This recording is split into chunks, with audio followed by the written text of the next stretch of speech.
Écoutez Isabelle Maréchal, c'est tendre l'oreille à de l'information juste, livrée avec une ouverture authentique.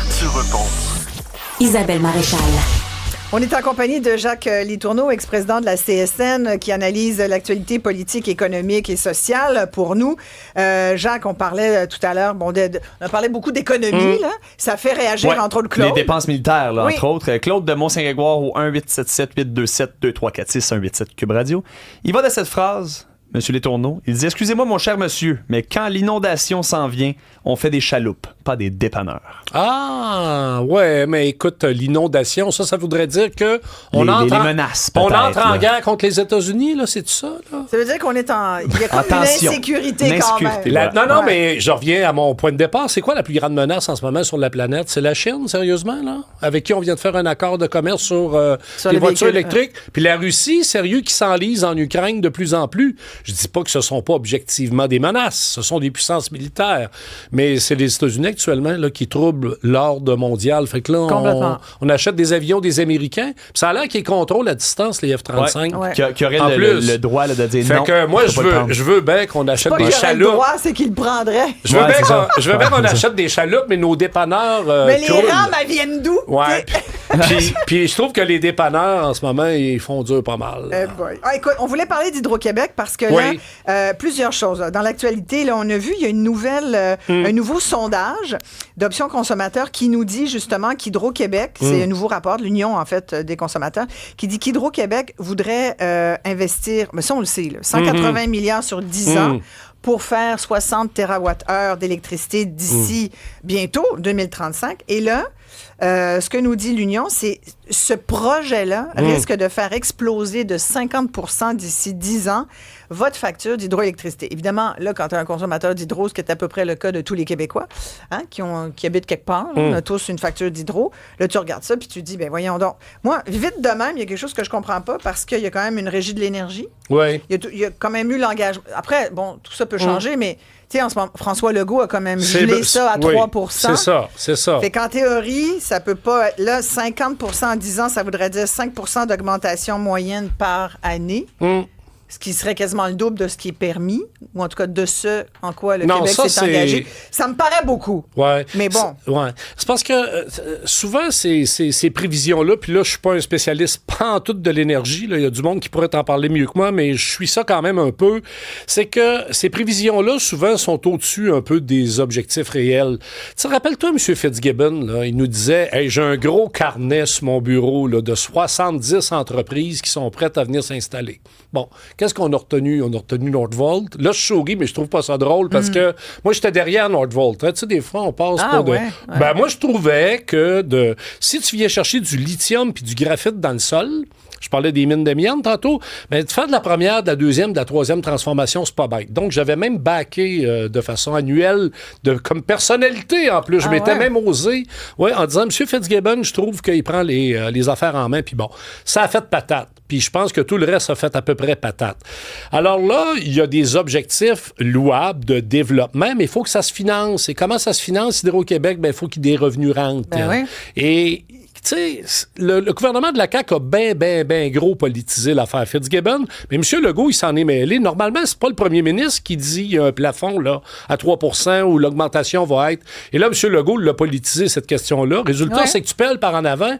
Parce que, puis je suis pas en train de dire qu'il faut doubler les tarifs pour monsieur, madame, tout le monde. C'est pas ça que je défends, au contraire. Mais... on paye quand même pas cher l'électricité, puis le vrai coût réel, peut-être qu'à un moment donné, il va falloir l'atteindre. Puis, Isabelle, tu sais, à 3 % là, si tu as 3 spas puis 2 piscines chauffées dans tes 3 résidences versus le gars ou la fille monoparentale dans Schlaga qui vit d'un logement mal isolé, peut-être que toi, tu devrais... Avec ses 3 enfants. Peut-être qu'elle devrait avoir un appui. D'abord, le propriétaire devrait être obligé d'isoler son bloc là, pour éviter de gaspiller de l'énergie. Puis elle, peut-être qu'on pourrait l'aider puis la soutenir. Puis celui qui fait rouler 2 spas, là... C'est le fun, un spa sur le bord du lac. Mais toi, tu dis genre une prime pour... En tout cas, d'ailleurs, il y a ça. Il y a quelque chose. En ce moment. Ouais, si tu regardes ta facture, tu as un montant pour les premiers je sais pas combien de centaines de kilowattheures que tu dépenses. Puis après ça, ton spa, puis ton premier spa, puis ton deuxième spa. Moi, je n'ai pas. Toi, t'en as deux. Non, j'en ai pas pantoute. Mais il coûte plus cher, mais tu sais qu'en France, il y a des mesures qui sont ciblées. Si tu chauffes ton entrée de garage, tu payes le prix. Mais tu sais qu'en France, il y a des mesures ciblées pour aider le monde qui sont pas capables de payer la grosse facture d'énergie. Ça existe. Fait que, alors que nous, il faut que tu prennes entente. Il faut que tu appelles l'hydro, que tu entends. Mais il faut quand même parce qu'ils peuvent pas te couper. Mais il faut que tu finisses par payer. Fait que je trouve que des fois, on est un peu vite sur la gâchette en disant on va faire du développement, mais quelles entreprises? Puis tu sais, les fameux blocs énergétiques d'hydro que en fait, de ce que je comprends, ce que dit Jean-François Blain, qui est l'analyste indépendant qui a écrit l'étude pour le compte de l'Union des consommateurs, c'est qu'il regarde ça, lui, puis il se dit, là, 180 milliards sur 10 ans pour produire ce gros montant, ce gros bloc d'hydroélectricité, lui, ça lui paraît basé sur un potentiel surestimé. Oui. Ben, c'est vraiment ça. Là. Mais c'est ce que je te disais au départ. Alors qu'on regarde la consommation, puis sauf qu'en même temps, lui, il dit la croissance prévue est 10 fois plus rapide que celle qu'on a observée depuis 20 ans. Mais il y a 20 ans, ou il y a 15 ans, ou il y a 10 ans, on n'avait pas non plus ChatGPT et toute cette robotique qui pompe de l'énergie. L'intelligence artificielle, là, les fameux centres de données. Là, c'est incroyable. Qui vont peut-être pas créer tant d'emplois. Une fois que tu vas l'avoir construit. Ben, là, ça prend un gars qui éteint la lumière, puis à la rigueur, le robot, il est capable de faire ça tout seul. C'est ça. J'ai un ami, moi, qui est maire en Mauricie, qui m'a dit qu'il a été approché là-dessus, mais ça prend du territoire, puis ça prend de l'énergie, puis ça crée à peu près pas d'emplois. Mais ça bouffe de l'énergie. Là. Absolument. Non, c'est terrible. C'est terrible. Fait que il faut protéger quand même les consommateurs, surtout les plus vulnérables, je pense. Puis les grands projets ambitieux, ben là, l'industrie militaire, tout ça, si ça se développe aussi, ça va nécessiter un petit peu plus d'énergie. Alors, mais la politisation de cette question-là par rapport à l'indépendance d'Hydro-Québec, puis la façon de fixer les tarifs, les coûts, tout ça, j'ai un petit peu de misère avec ça. Je pense qu'on va finir par en payer le prix. Là. La CAQ, ils ont mis pas mal le paquet. Puis là, tu sais qu'en ce moment, il y a quelque chose qui s'appelle le plan intégré de gestion énergétique. Moi, j'ai appris ça, là. Je savais même pas que ça existe. Il y a des semi-consultations sur des aspects, puis je pourrais te donner des noms de gens qui fouillent ça, puis qui disent que la CAQ est en train de nous préparer une privatisation en douce du parc énergétique au Québec. Mais dans l'éolien, tu sais que ça existe. D'accord, oui. Dans l'éolien, ça existe. Dans l'hydroélectricité, c'est Hydro-Québec. J'espère que non, mais faudrait fouiller cette question. La levée de bouclier. Oui, c'est ça. Si quelqu'un émettait l'idée peut-être de privatiser Hydro-Québec. Mais ça, tu fais jamais ça visière levée, hein, mettons. Ouais. Hein? Ouais. Tu sais, le réseau de la santé, c'est pas privé, hein, mais il y a 30% des dépenses qui sont privées.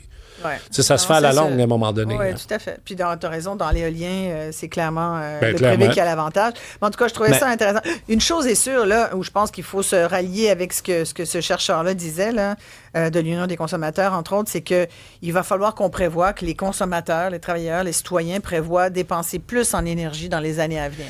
Le coût de l'énergie va augmenter, puis ça... Mais c'est pas le sujet aujourd'hui, là, mais l'énergie monte, le panier d'épicerie monte, puis les cols bleus font la grève, puis demandent le maintien de leur pouvoir d'achat, puis là, on se dit... Écoute, col bleu, médecin spécialiste, même combat. Non, mais perds pas de vue que tu vas... Plus tu vas avoir une pression à la hausse des coûts, plus tu vas avoir des conflits de travail. Je suis désolé, là, j'annonce pas ça de même à la... Tu sais, c'est le monde, ils vont dire, hey, mon pouvoir d'achat. Complètement. As-tu vu 2 sacs d'épicerie, combien ça coûte? Attends, chaque fois, je vais faire l'épicerie. Mais tu vas chez Maxi, je t'ai entendu l'autre fois, tu vas chez Maxi. Ben, je vais chez Maxi. Oui, j'y allais pas avant. Ben oui, bien sûr. Je de l'eau, je fais la ronde de lait, je vais là, je check les circulaires. C'est devenu fou raide. Hey, Jacques Letourneau, merci beaucoup. Merci, Jacques. C'est un plaisir. Merci bien.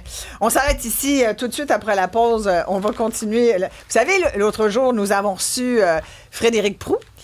Tu sais, pendant cette émission, il nous a annoncé qu'il y avait parti un groupe, une plateforme qui s'appelle Fuyer.ca. Ah oui. Ah, ça, t'aimerais ça, Jacques. Ben, on l'a tout de suite après la pause. Fuyer.ca. Puis je voulais qu'il vienne nous parler des primes généreuses, puis de m'expliquer pourquoi, au fédéral, par exemple, puis même au provincial, parfois, tu sais, t'as des primes à la compétence. C'est drôle parce qu'on en parlait tout à l'heure.